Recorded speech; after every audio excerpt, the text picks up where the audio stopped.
Muy bien, mis hermanos y mis hermanas. Bueno, pues intenté hacer la transmisión en vivo, pero se hace imposible, ¿verdad? Como los que estuvieron conectados vieron. Este video lo estoy haciendo para concluir el set de las cinco, o más bien de los 5 videos donde estábamos hablando de cómo vivir una buena vida. Comenzamos hablando, hermanos y hermanas, de el platonismo, perdón, del estoicismo, luego hablamos de el cinismo, luego el epicureísmo, luego el platonismo, y ahora vamos a hablar de el más importante de todos, al menos para nosotros los cristianos. Vamos a hablar del cristianismo. ¿Por qué? Y vamos a diferenciar aquí en algo. El cristianismo no es una filosofía. Fíjense, el cristianismo no es una filosofía. El cristianismo es una relación, un encuentro personal con una persona, valga la redundancia, que se llama Jesús de Nazaret. Jesús de Nazaret es nuestro Señor. Entonces, para eso, hermanos, vamos a pedirle a Dios de una manera especial en este momento que nos asista con su gracia. Como le digo, este es ya nuestro quinto y último video de este set, y le titulamos El camino, la verdad y la vida, por esta frase o este pasaje del Evangelio donde Jesús nos dice: yo soy el camino, la verdad y la vida. Decimos en el nombre del Padre, del Hijo y del Espíritu Santo. Amén.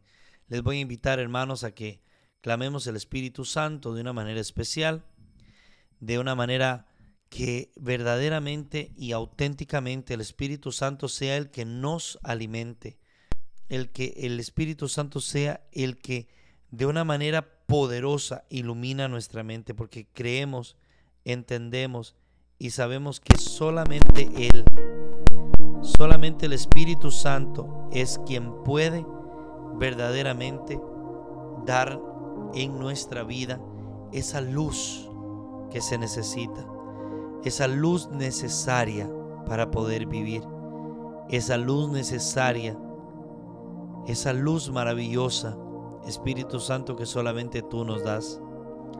Ven, oh huésped del alma, ven. Ven a nuestros corazones. Ven a nuestra vida, Espíritu Santo. Ven a llenarnos de ti. Ven a inundarnos nuevamente. Ven, Espíritu Santo, y abre nuestros sentidos espirituales para que podamos abrirnos a la palabra de Dios, para que podamos abrirnos a la gracia que nos llama a la conversión, la gracia que nos llama, oh mi Dios amado, a ser distintos, a hacer la diferencia en este mundo, a hacer la diferencia en un mundo donde verdaderamente vemos que hay tantas personas desorientadas. Espíritu Santo, llénanos, abrázanos, inúndanos, llena nuestro corazón, llena nuestra vida de ti, amadísimo. Te lo pedimos por mediación de tu esposa, nuestra madre, a la que saludamos diciendo: Dios te salve María, llena eres de gracia, el Señor es contigo, bendita eres entre todas las mujeres, y bendito el fruto de tu vientre Jesús. Santa María, Madre de Dios, ruega por nosotros pecadores, ahora y en la hora de nuestra muerte. Amén. Amén y amén.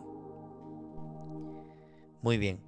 Mis hermanos, voy a colocar la cámara aquí un momentito. Quiero recordarles que pues este video lo estoy haciendo grabado por motivo de internet. No me dio, comencé a transmitir, pero el internet no me dio suficiente para poder transmitir.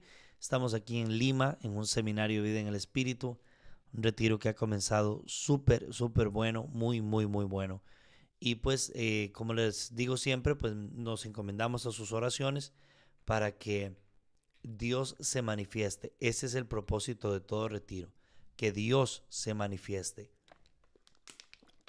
Muy bien.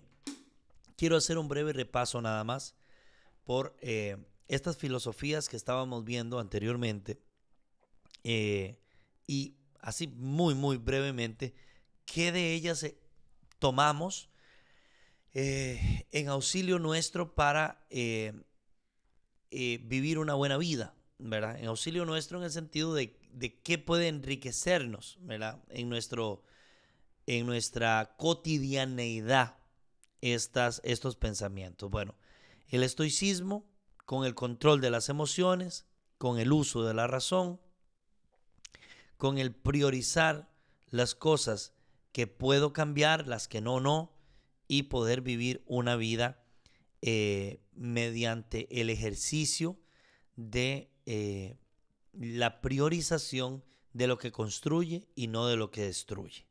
Muy bien, podríamos decirlo de esa manera, bien rápidamente. Luego tenemos el cinismo, que vendría a ser un desapego de las cosas materiales, extremo, ¿verdad? Pero ¿de qué tomábamos del cinismo?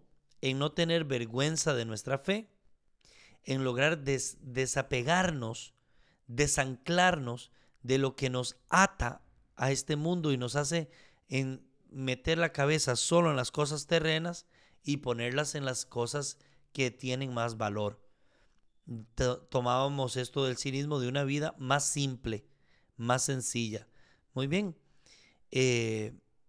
Luego hablamos del epicureísmo, que hablaba, como les explicaba, sobre el placer y todo esto, cómo vivir y qué tomamos del estoicismo, cómo entender el placer ordenado a la gracia y cómo poder vivir, recuérdese, de la aponía y de la ataraxia, la tranquilidad mental y la falta y la ausencia de enfermedades, de males en el cuerpo. Bueno, pues entendíamos que en sentido cristiano, pues nosotros tenemos un sentido del sufrimiento. Para los epicureístas, el sufrimiento no cabe dentro de su filosofía.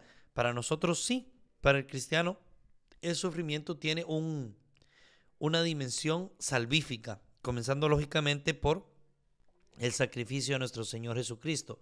Sin embargo, ¿qué tomábamos de ellos? Bueno, pues que nosotros a veces por una por una mala formación comenzamos a satanizar el placer y no ordenarlo a la gracia, sino satanizarlo. Otra cosa que tomábamos de ellos era el tema del cuidado del cuerpo. ¿En qué? ¿En qué sentido?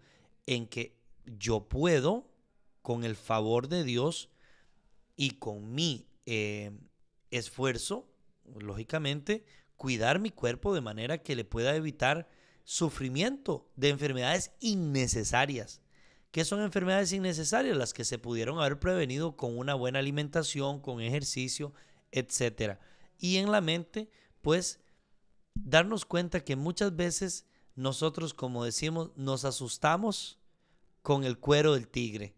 O sea, andamos preocupados todo el tiempo y asustados y deberíamos ocuparnos de la salud mental. Entonces, pues eso lo tomábamos por ahí. Luego vimos el platonismo, recuérdense del mundo de las ideas y de lo sensible. ¿Qué decíamos de esto? Pues que teníamos que pedirle a Dios que nos ilumine ante cualquier ceguera espiritual que nos saque de la caverna. Muy bien, ahora, ¿cómo vivir una buena vida? En base al cristianismo. Bueno, pues la frase que nosotros estamos tomando: yo soy el camino, la verdad y la vida. Fíjense lo que dice Jesús. Si lo vemos en sentido filosófico, cuando alguien me dice a mí, yo soy el camino, la verdad y la vida, me está diciendo, yo soy todo lo que usted necesita. O sea, yo soy todo lo que usted necesita. O sea, yo soy, por eso el mismo apóstol Pablo diría, en él nos movemos, existimos y somos. ¿Por qué? Y esto lo dice en Atenas, si no me equivoco, sí, en Atenas.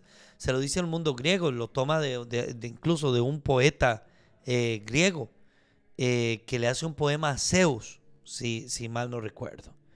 eh, de un filósofo pagano, un poeta filósofo pagano. No es que Pablo está hablando cosas paganas, no, es que tomó de lo que él decía y lo aplicó al cristianismo. Bueno, pues básicamente lo que hemos hecho esta semana, un poquito. Entonces, ¿qué le dice ¿qué es lo que dice el apóstol Pablo? En él nos movemos, existimos, en él somos, en Cristo. Entonces, ¿por qué? Porque él es el camino, la verdad y la vida. ¿Qué significa eso? Él es el camino, ¿ok?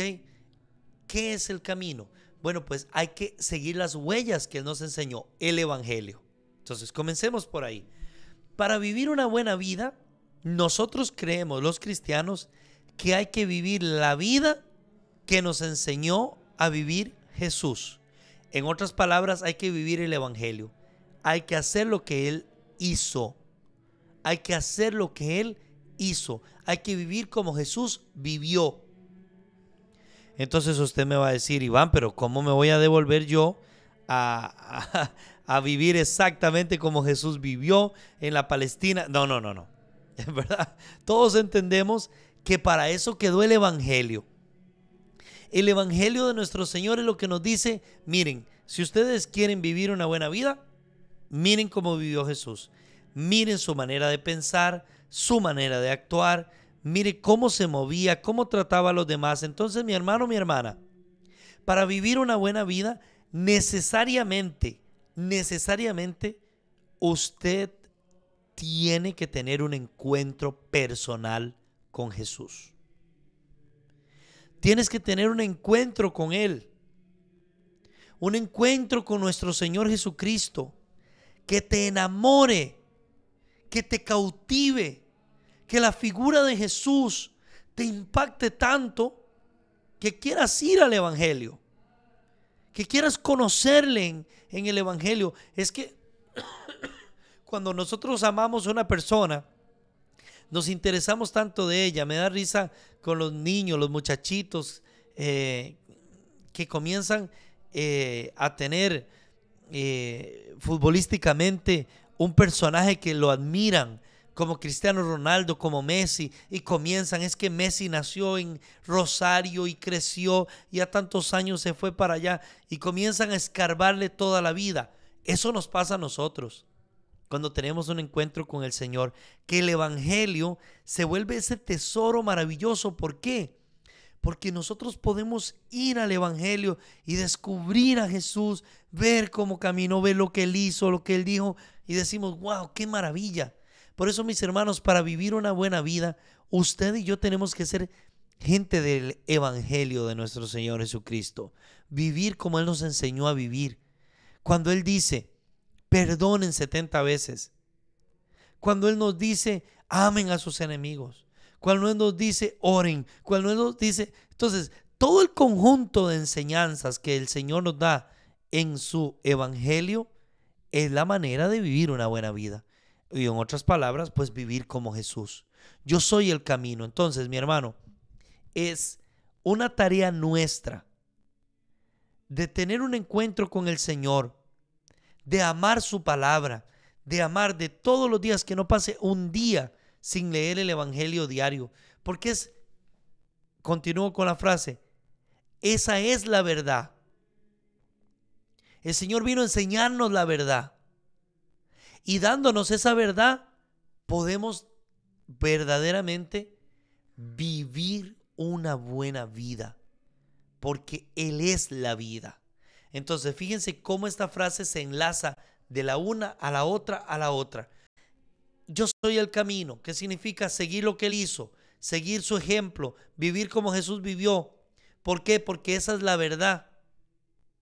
Porque esa es la realidad, esa es la verdad. Y esa verdad nos da la vida. Entonces, hermanos y hermanas, ¿cómo nosotros los cristianos podríamos tomar esto y llevarlo a la práctica? Decir, bueno, prácticamente, Iván, ¿qué significa esto? Como vemos esta filosofía que quiso ser muy práctica. Bueno, vamos a hablar aquí prácticamente. Mi hermano, para vivir una buena vida, para que usted viva feliz. Y aquí me quedo yo pensando, ¿cuánto cristiano infeliz? Y definitivamente si hay un error o si hay algo, alguien que está equivocado, es un cristiano triste, un cristiano infeliz. Porque si hay algo en el cristianismo es felicidad, es gozo. Entonces, llevemos esto a la práctica. Vamos a ver, ¿quién es más feliz? ¿Quién honra a su padre y a su madre o no lo hace? ¿Quién es más feliz? ¿Quién controla sus apetitos o quien no los controla? Entonces, mi hermano, punto por punto, agarra el evangelio y mira todo lo que el Señor nos enseña y comienza a sopesar tu vida en base a eso. Nosotros a veces decimos, yo no sé qué es lo que tengo que hacer, yo no sé qué es lo que tengo que hacer. Yo sé que en algunas circunstancias es difícil, cosas puntuales que nos cuesta decidir qué hacer. Pero hermano, la respuesta está en la enseñanza de nuestro Señor Jesucristo. En poder decir, bueno, en mi vida, ¿cómo estoy trabajando?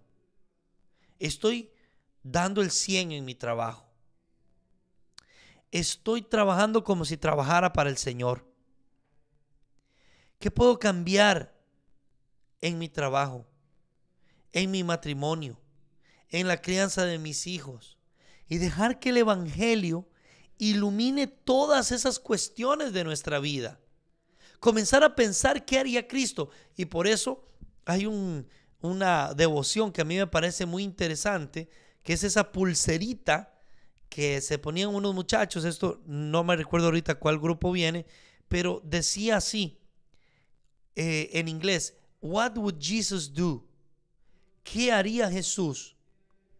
¿Qué haría Jesús? Andaban una pulserita que decía ¿qué haría Jesús? ¿Para qué? Para que en toda circunstancia podamos decir ¿qué haría Jesús? ¿Qué haría Jesús en esta circunstancia? ¿Qué haría Jesús? Entonces, fíjense que cuando nosotros llevamos esto a la práctica, comenzamos a vivir una buena vida. Porque para el cristiano vivir una buena vida es hacer lo que Jesús haría en esa situación puntual. ¿Qué haría Jesús? Pero para eso tenemos que conocer el evangelio. Porque si usted no lo conoce, ¿cómo sabría usted qué haría Jesús si usted no conoce el evangelio? Entonces, a partir de hoy, ¿qué haría Jesús? ¿Qué haría Jesús? Cuando se te presente una oportunidad, ¿qué haría Jesús? Hermanos, lo resumo así. Vivir una buena vida es vivir una vida donde Jesús es el Rey de nuestro corazón. Nuestro centro es Él y todo lo que hacemos, lo hacemos por Cristo, con Cristo y en Cristo. Todo. Donde mi vida gira en torno a Él. Donde mi vida se mueve en torno a Jesús. Donde mi vida verdaderamente y auténticamente es una vida tratando, como decía ese hermoso libro de Tomás de Kempis, de ser una imitación de Cristo. De ser una imitación de Cristo. Y hermano Iván, ¿por dónde comienzo? Bueno, comience por ver qué está en tu vida alejándote de la gracia de Dios. Primer punto clave. ¿Dónde comienzo? Ver dónde o ver qué está provocando que yo no viva en gracia. Y ahí comienza tu felicidad. La felicidad comienza cuando comenzamos a sacar de nuestra vida todo lo que nos aleja de la gracia. Iván, pero sea más específico. Bueno, tu hombre, tu mujer, le hago esa pregunta: ¿es suyo o no es suyo? ¿Estás en gracia o no estás en gracia? En base a tu relación. Novios, vivir en castidad. Vivir un noviazgo casto. Vivir un noviazgo puro. ¿Ok? ¿No está pasando? Primer cosa que te ilumina el evangelio. Busca la gracia ahí. ¿Estás casado? ¿Ok? ¿Estás casado? Bueno, pues si estás casado, entonces estás respetando a tu esposa, estás amando a tu esposa, estás viviendo en gracia. O la mujer o el hombre que tienes no es tuyo. Y es ese hombre, esa mujer que te limita a vivir en gracia, a comulgar, a confesarte. Entonces por ahí tienes que comenzar. Aunque duela, aunque cueste trabajo, pero tienes que buscar la gracia. Dice Santa Teresita del Niño Jesús, si el demonio te robó la Eucaristía, te robó todo. ¿Ok? ¿Cómo estás comportándote en base a tu trabajo? ¿Te robas horas de trabajo? Entonces, te escondes para hacer cosas, dejaste de hacer el trabajo que tenías que hacer, etcétera, etcétera. Y así, hermano, ¿dónde te estás apartando de la gracia? ¿A dónde te estás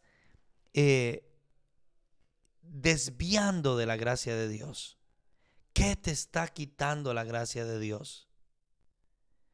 Tal vez no te confiesas hace mucho, qué sé yo. Comienza por ahí. Primer punto importantísimo entonces, práctico. Busca la gracia de Dios y saca todo lo que en tu vida no colabora a la gracia.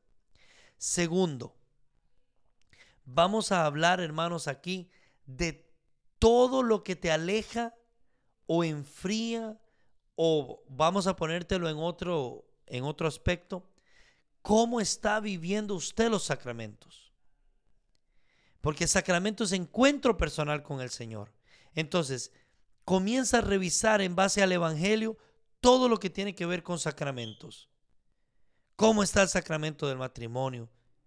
¿Cómo está la vida matrimonial?